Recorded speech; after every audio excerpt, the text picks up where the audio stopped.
तो first example वही zeros निकालना या फिर रूट्स निकालना, बाएं हाथ का काम है। चलो, तो फर्स्ट एग्जांपल वही जीरोज निकालना या फिर रूट्स निकालना, बाएं हाथ का काम है। चलो सॉल्व करते हैं। सॉल्यूशन क्या दिया है, 6x square minus x minus 2 equal to 0। Factorisation method use कर रहा हूं या फिर split the middle term method. जो अभी भी नहीं सीखे वो देख लो। 2 इंटू 6 12। अब 12 के फैक्टर्स लिखना है हम लोगों को। 12 के फैक्टर्स क्या क्या होंगे? 6 इंटू 2 12 होता है, 3 इंटू 4 भी 12 होता है, और 12 इंटू 1 भी 12 होता है। तो बस इसके बाद सिर्फ जोड़ी सेलेक्ट करना है। कैसा टाइप का जोड़ी? वो जोड़ी जिसको प्लस या माइनस करने पर क्या आना चाहिए, x के सामने वाला आइटम आना चाहिए, मतलब x का कोफिशिएंट आना चाहिए। x का कोफिशिएंट क्या है? -1। ये ध्यान रखना है, -1। तो -1 इससे आएगा क्या? 6 और 2 से नहीं आएगा, 12 और 1 से नहीं आएगा, 3 और 4 से आ सकता है। 3 को अगर पॉजिटिव लूं और 4 को नेगेटिव लूं तो -1 आ जाएगा, है ना। और देखो -12 भी चाहिए क्योंकि 2 जो है माइनस में है, तो -12। तो 3 इंटू -4 करूंगा तो -12 भी आ जाएगा। तो वो साइन का थोड़ा ध्यान रखना है हम लोगों को। तो स्प्लिट हो गया बड़े आराम से, 6x square minus 4x plus 3x minus 2 equal to 0। First दो टर्म फिर सेकंड दो टर्म को देखना है। फर्स्ट दो टर्म में क्या कॉमन आ रहा है? x कॉमन आ रहा है, और क्या आ रहा है? 2 भी कॉमन आ रहा है। ले लेते हैं 2x कॉमन। 2x कॉमन लूंगा तो यहां बचेगा 3x, बीच में माइनस, यहां बचेगा 2 प्लस प्लस। अब याद करो, यहां जो आना चाहिए वही इन दोनों टर्म से कॉमन लेने के बाद वही चीज ब्रैकेट में सेम आना चाहिए।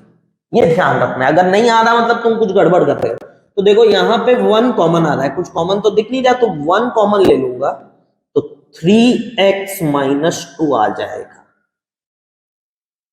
पूरे टर्म में से 3x माइनस 2 फिर कॉमन आ जा रहा है, तो बच क्या गया?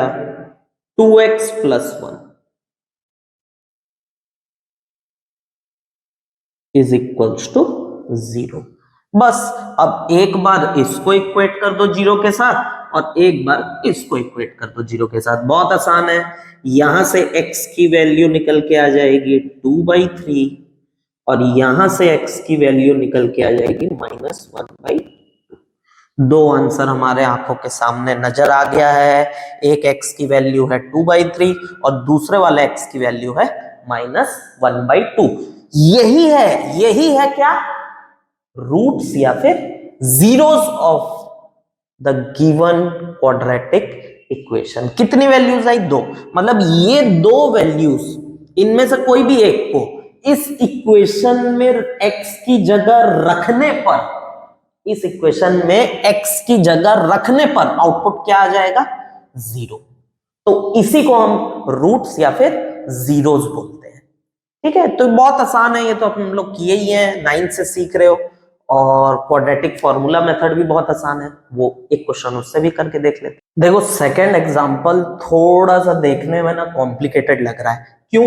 रूट घबराना नहीं है, प्रोसेस याद रखो बस।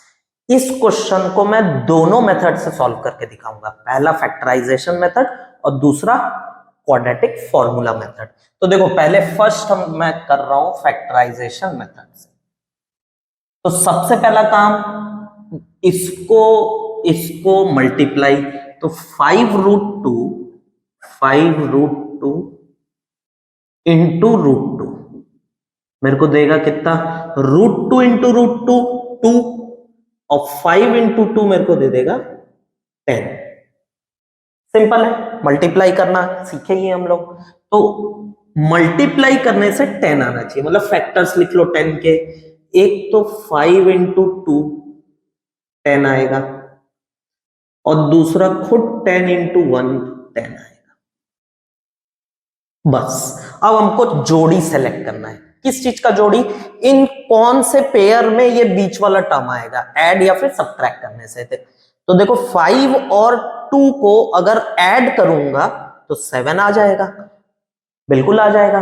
10 और 1 का तो जरूरत ही नहीं पड़ेगा, तो ये वाला जोड़ी मैं सेलेक्ट कर रहा हूं।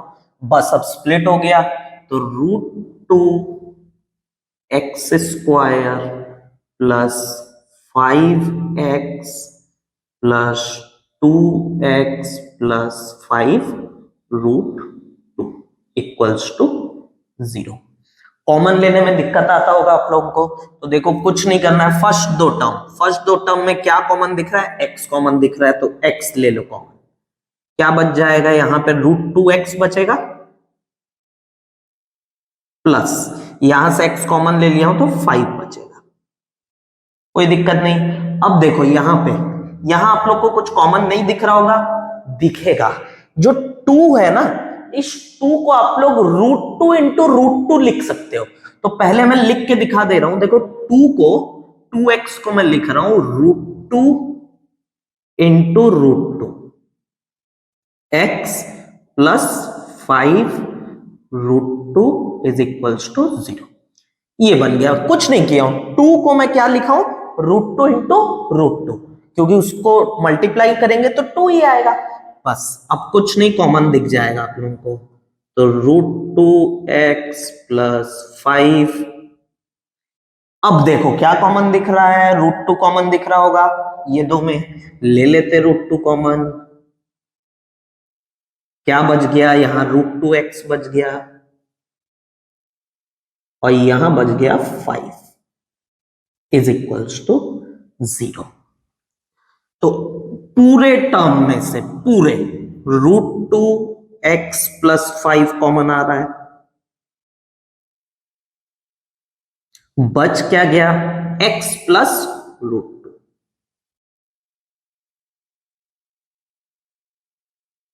सिंपल है। अब एक बार इसको इक्वल टू 0 और एक बार इसको इक्वल टू, तो इसको जब इक्वेट करूंगा तो x की वैल्यू आ जाएगी -5 अपॉन √2, और जब इसको इक्वेट करूंगा तो x की वैल्यू आ जाएगी -√2।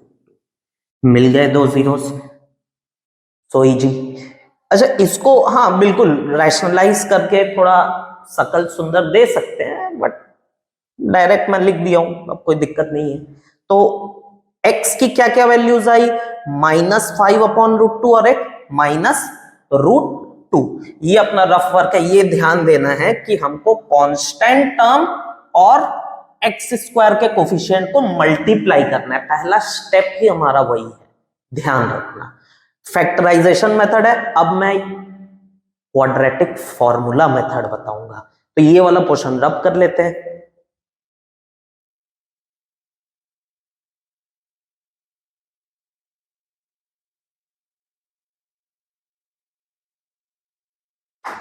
तो देखो क्वाड्रेटिक फॉर्मूला मेथड,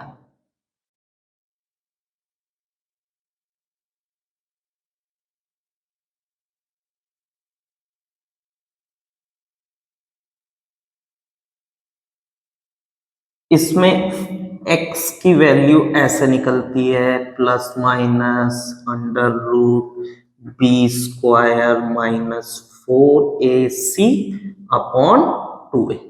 ए बी सी इससे पहचानना कोई बड़ी बात नहीं है। a की वैल्यू √2, b की वैल्यू 7, c की वैल्यू 5√2। ध्यान रखना है, अगर यहां पे माइनस होता तो मैं माइनस को इंक्लूड करता, तो a b c में माइनस साइन इंक्लूड होता है। बस वैल्यूज पुट कर दो। b मतलब +7, तो ये माइनस बाहर है तो -7 plus minus under root B square मतलब 7 का स्क्वायर 49 -4 ए की वैल्यू √2 और सी की वैल्यू 5√2 तो 5√2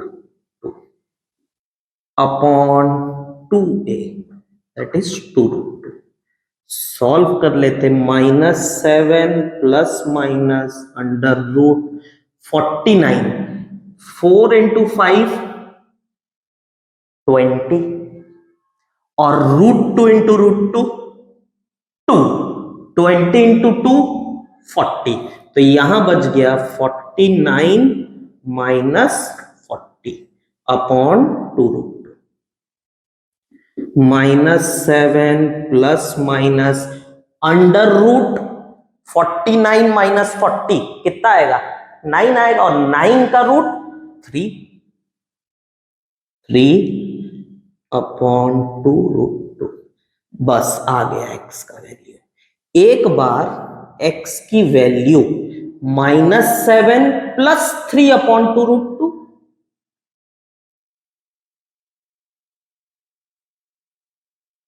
और एक बार x की वैल्यू -7 माइनस 3 अपॉन 2√2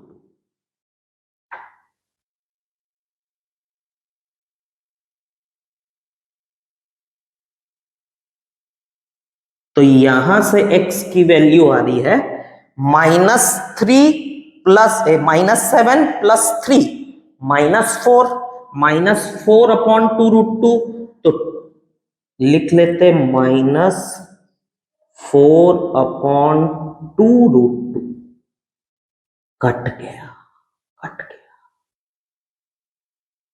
2 अपॉन √2 एक वैल्यू दूसरी वैल्यू -10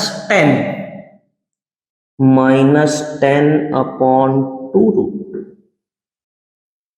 तो 5/√2 तो एक वैल्यू आ रही है -2 अपॉन √2 और एक -5 अपॉन √2 अब बोलोगे कि -5 अपॉन √2 तो ठीक है लेकिन ये तो अलग है नहीं है अलग यार 2 को हम लोग क्या लिख सकते हैं √2 इंटू √2 और नीचे √2 है कट जाएगा ये माइनस तो देखो -√2 -5 अपॉन √2 -5 आंसर सेम ही आएगा अगर नहीं आया तो थोड़ा सॉल्व कर लेंगे ऐसा टाइप वाला सिंप्लीफाई कर लेंगे अगर फिर भी नहीं आया तो आप कहीं गलती कर रहे हो ये ध्यान में रखना है दोनों मेथड आसान है रूट देख के घबराना नहीं है रूट देख के परेशान नहीं होना है प्रोसेस को फॉलो करोगे आंसर आएगा ही